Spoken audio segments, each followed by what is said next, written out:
नमस्कार निवासियों, मैं वरुण आनंद आप लोगों के बीच आज जीबीएम रिलेटेड बात को रखने आया हूँ। आप लोगों ने देखा होगा कि हमारी सोसाइटी में साल में कितनी जीबीएम होती हैं और पिछले 5 सालों में कितनी जीबीएम हुई है। जीबीएम जो एक मीटिंग का प्रोविज़न है वो bylaws and UP apartment act के तहत है और इसमें एक एनुअल जनरल मीटिंग का प्रोविज़न भी है जो कि साल में एक बार होना अनिवार्य है। और आपने देखा होगा कि हमारी सोसाइटी में कितनी लिमिटेड जीबीएम होती है और उसमें क्या एजेंडा होते हैं, किस तरीके से वो कंडक्ट की जाती है, क्या वोटिंग प्रोसेस होती है। ये सब आपने जिसने भी आज तक जीबीएम अटेंड की है वो उसने खुद देखा होगा या उसके बारे में सुना होगा।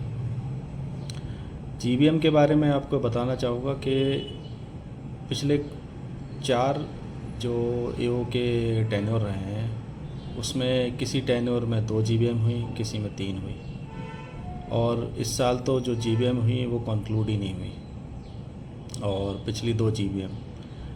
और आपने देखा होगा कि कई बार जीबीएम में जो एजेंडा आते हैं वो किस तरीके से सिर्फ ईओ बोर्ड जो है वो खुद डिसाइड करती है और एक हफ़्ते पहले संडे या मंडे को उस एजेंडा को माइग्रेट पर डाल देती है। उसमें 2-3 एजेंडा होते हैं और जनरली जो एजेंडा होते हैं वो सोसाइटी में ना तो किसी अप्रूवल के, ना किसी लोगों के ग्रीवियंसेस के, ना किसी प्रोसेस के, ना सिस्टम के, ना कोई फाइनेंशियल अप्रूवल के, किसी टाइप के एजेंडा नहीं होते हैं।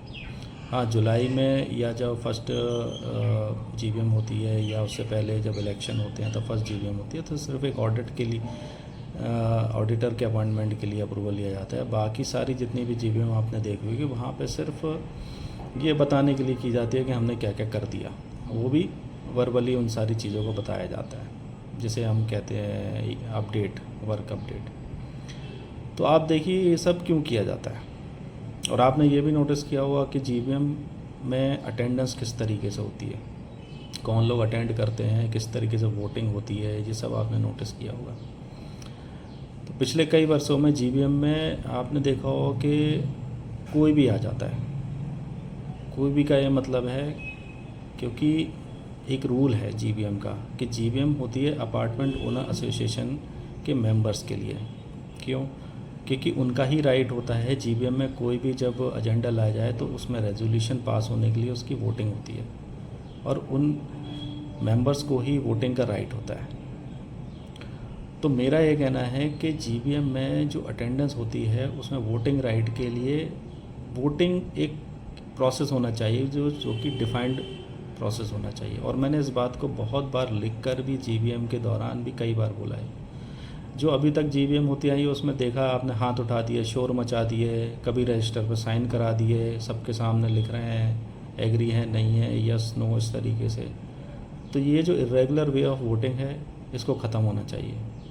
जो भी अटेंडेंस है वो वेरीफाइड होना चाहिए कि जीबीएम में के मेंबर्स ही उसको अटेंड कर रहे हैं। हाँ, उसमें एडिशनल का एक प्रोविज़न भी ज़रूर होना चाहिए कि अगर जीबीएम में कोई मेंबर, फैमिली मेंबर्स आना चाहे तो वो भी वेलकम है।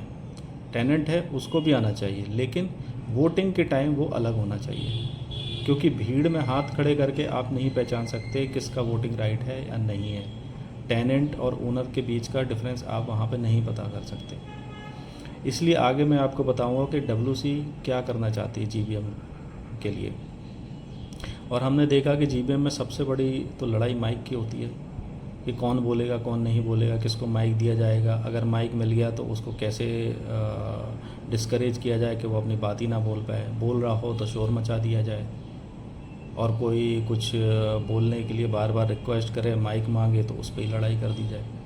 तो ये सब क्यों है, ऐसा क्या हो रहा है जीबीएम में, किस बात की अप्रूवल ली जा रही है? फाइनेंशियल अप्रूवल तो नहीं ली जा रही है, क्लियर है।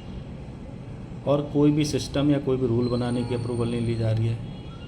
अब जो बोल रहे हैं माइक पे लेके, या तो वो आपसे सवाल कर रहे हैं या अपना किसी तरीके का किसी का इंडिविजुअल का ग्रीवियंस है, या तो सोसाइटी रिलेटेड है, या फ्लैट रिलेटेड है, या सिस्टम रिलेटेड है, तो वो सवाल करना चाहते हैं और आपसे सॉल्यूशन मांगते हैं। तो मेरा ये मानना है और डब्ल्यूसी टीम का ये मानना है कि जीबीएम जो है वो एक प्लेटफॉर्म देता है एओ के मेंबर्स को, जो यहाँ के निवासी हैं उनको, और इंक्लूडिंग टेनेंट्स को भी, कि वो अपनी बात रख सकें और मेंबर्स के सामने एजेंडा का डिस्कशन हो और उनके सामने एजेंडा प्रायोरिटी पे रखे जाएं और 7 दिन या 10 दिन से पहले उनको बताया जाए और उनके एजेंडा अगर वो लोग देते हैं तो वो भी उसमें इंक्लूड किया जाए। किसी एजेंडा को छोटा या बड़ा मानकर उसको नेगलेक्ट ना किया जाए। हमारे लिए कोई छोटा एजेंडा हो सकता है, पर जो दे रहा है उसके लिए वो बड़ा एजेंडा हो सकता है, उसको भी मौका मिलना चाहिए। जीबीएम में एक टाइम फ्रेम होना चाहिए कि किसी की बात अगर कोई बोलना चाहता है तो उसको 1 या 2 मिनट मिलना चाहिए और उसको सुनना चाहिए। जीबीएम में सिर्फ ये प्रोविज़न नहीं होना चाहिए कि प्रेसिडेंट ही बोले जा रहे हैं, घंटों तक बोले जा रहे हैं, अपनी बात ही को रिपीट किए जा रहे हैं और किसी की नहीं सुन रहे हैं। जीबीएम की प्रैक्टिस बन चुकी है कि जीबीएम की स्टार्टिंग प्रेसिडेंट करते हैं और प्रेसिडेंट ही 1 घंटे तक बोलते हैं और बाकी जनता सिर्फ एक पिक्चर की तरह उसे देखती रहती है और जब उनको बोलने का मौका मिलता है तो शोर मचा दिया जाता है, माइक छीन लिया जाता है, उनको सुनना नहीं पसंद है। दूसरी बात, जीबीएम में डब्ल्यूसी टीम ये भी लेकर आएगी कि जीबीएम में जो आज तक हम बोलते हैं कि बजट अप्रूवल नहीं होता है, तो हमारा प्रॉमिस है कि हम जीबीएम में बजट अप्रूवल कराएंगे, पहली जीबीएम में ही कराएंगे। बजट अप्रूवल क्यों ज़रूरत है? क्योंकि as per UP apartment and bylaws association का मैंडेट है, एसोसिएशन पर मैंडेट है, उनके बोर्ड में मैंडेट है कि वो कोई भी खर्चा करने से पहले एक बजट अप्रूवल होना चाहिए। साल में जितना भी हम खर्चा करने वाले हैं एक प्रोजेक्टेड अप्रूवल होना चाहिए कि हम इस हेड में, चाहे मैन पावर हो, चाहे मिसलेनियस खर्चा हो, चाहे मेंटेनेंस का खर्चा हो, किसी भी तरीके का खर्चा हो, उसका एक बजटरी प्रोविज़न एलोकेशन हो हर काम के लिए और हम क्या करने वाले हैं उसका भी अप्रूवल हो। एक प्रोविजनल बेसिस पे हो चाहे, लेकिन अप्रूवल होना चाहिए। चाहे बाद में जो खर्चा अगर 1 लाख का और वो 1,10,000 हो गया तो उसको भी पेश करना चाहिए। एक रिपोर्ट होना चाहिए कि भाई हमने ये काम किए हैं और इसमें ये एक्सपेक्टेड खर्चा था जो हमने पहले प्रोजेक्टेड दिया था, अब एक्चुअल इतना खर्चा हो गया। तो ये सब चीज़ें हम लाएंगे और हम सिर्फ कह नहीं रहे, हम इसको करके दिखाएंगे, क्योंकि ये हर काम करने का एक इंटेंशन क्लियर होना चाहिए आपका। बाकी अभी तक लोग क्यों नहीं कर रहे थे ये तो वही जाने, उनका क्या इस तरीके का डर था कि मुझे नहीं समझ में आता कि आज तक मैंने तो नहीं देखा कि किसी काम के लिए किसी रेसिडेंट ने उस काम को करने से मना कर दिया कि नहीं आप जीबीएम में लाए तो इसको काम को करने नहीं देंगे हम, या वोटिंग नहीं होगी, या वोटिंग से डरते हैं। आप किस बात से डरते रहे हैं पिछली ईओ के बोर्ड? अरे आप जितने भी खर्चा कर रहे हैं वो सोसाइटी के लिए कर रहे हैं और जो भी खर्चा कर रहे हैं वो अगर आप सही तरीके से बता रहे हैं तो किसको क्या ऑब्जेक्शन है। लेकिन आप अगर छुपा रहे हैं तो यहीं पे इंटेंशन पे सवाल उठ जाता है। और डब्ल्यूसी टीम हमेशा इसी बात को ऑब्जेक्शन उठाती आई है कि अगर आप कोई भी खर्चा कर रहे हैं, और आपने देखा होगा हमारे मुकेश कुलाड़ी जी ट्रेजर ने के लिए बोला जाता है कि उन्होंने खर्चों को रोका। भाई खर्चों को रोकना तो उनके हक में ही नहीं है। उनका सिर्फ एक ही सवाल होता था कि कोई भी आप खर्चा कर रहे हैं उसकी जीबीएम अप्रूवल लें, चाहे पोस्ट लें चाहे प्रायर लें, लेकिन अप्रूवल होना चाहिए। वो क्यों होना चाहिए? क्योंकि कोई भी जीबीएम की अप्रूवल एक सिस्टम को निर्धारित करती है, एक प्रोसेस होता है जिसको हमें वेल मेंटेन करना चाहिए। जीबीएम में बोर्ड मेंबर्स हमेशा के लिए नहीं होते, 1 ही साल के लिए उनका टेन्योर 1 ही साल के लिए। तो ऐसा नहीं होना चाहिए उन्होंने जो डिसीजन लिया फिर बाद में वो रफा दफ़ा हो गया, पता ही नहीं है कहाँ गया, क्यों किया। आपने काम कुछ शुरू किया, पता चला वो काम अगले टेन्योर तक कंटिन्यू रहा, तो आप क्या करेंगे उसका? इसलिए सिस्टम रेगुलराइज होना चाहिए। सिस्टम बनाना, सिस्टम सेट करना बहुत ही अनिवार्य है किसी भी ईओ को या किसी ऑर्गेनाइजेशन को चलाने के लिए। मनमाने तरीके से चीज़ नहीं होना चाहिए कि मेरे मन में आया और 9 लोग ने डिसाइड कर लिया तो वही हुआ। कोई रूल रेगुलेशन भी है, एडमिनिस्ट्रेटिव चीज़ें भी हैं, फाइनेंशियल भी चीज़ें हैं। अगर हम उसको नहीं मान रहे हैं और जीबीएम की अप्रूवल नहीं ले रहे हैं तो वो रेगुलेटरीज कहलाती है। एडमिनिस्ट्रेटिवली अगर हम कोई भी रूल रेगुलेशन बना रहे हैं बिना लोगों की सहमति के तो वो भी एडमिनिस्ट्रेटिव रेगुलेटरी है, क्योंकि कहीं ना कहीं ये दिखाता है कि आप लोगों पे रूल रेगुलेशन थोप रहे हैं, उनसे डिस्कस नहीं कर रहे हैं। आपने मन बना लिया कि ये होना चाहिए, ऐसा नहीं होना चाहिए, ये गलत है।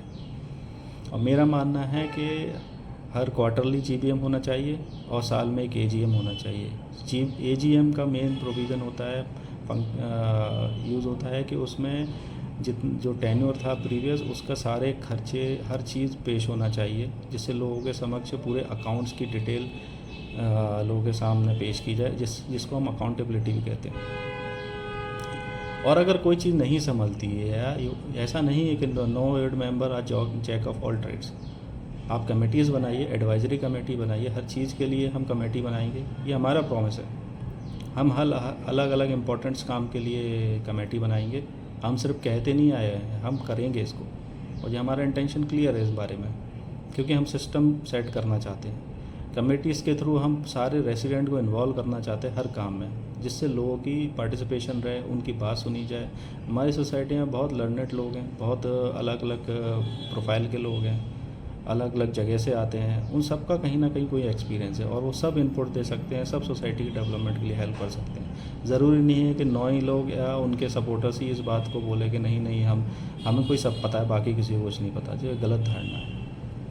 हमें सिस्टम को इंक्लूसिव बनाना चाहिए, ना कि इस तरीके से कुछ ही लोगों के हाथ में सब कुछ हो और बाकी लोग पूरा साल भर इंतज़ार करते रहें और उनकी बात सुनी ना जाए। सबकी बात सुनना बहुत ज़रूरी है। जीबीएम का मतलब ही यही होता है, इंक्लूसिव वर्किंग। और हमारा ये प्रॉमिस है कि वोटिंग को हम रेगुलाइज कराएंगे ई वोटिंग के थ्रू, या इसके अलावा और भी कोई तरीका होगा जिससे हम मैक्सिमम पार्टिसिपेशन कर सकें जीबीएम में, मैक्सिमम लोगों को इंक्लूड कर सकें। चाहे ऑनलाइन तरीके से करें, चाहे फिजिकल तरीके से करें, इन पर्सन करें, बट मैक्सिमम लोगों की पार्टिसिपेशन होनी चाहिए।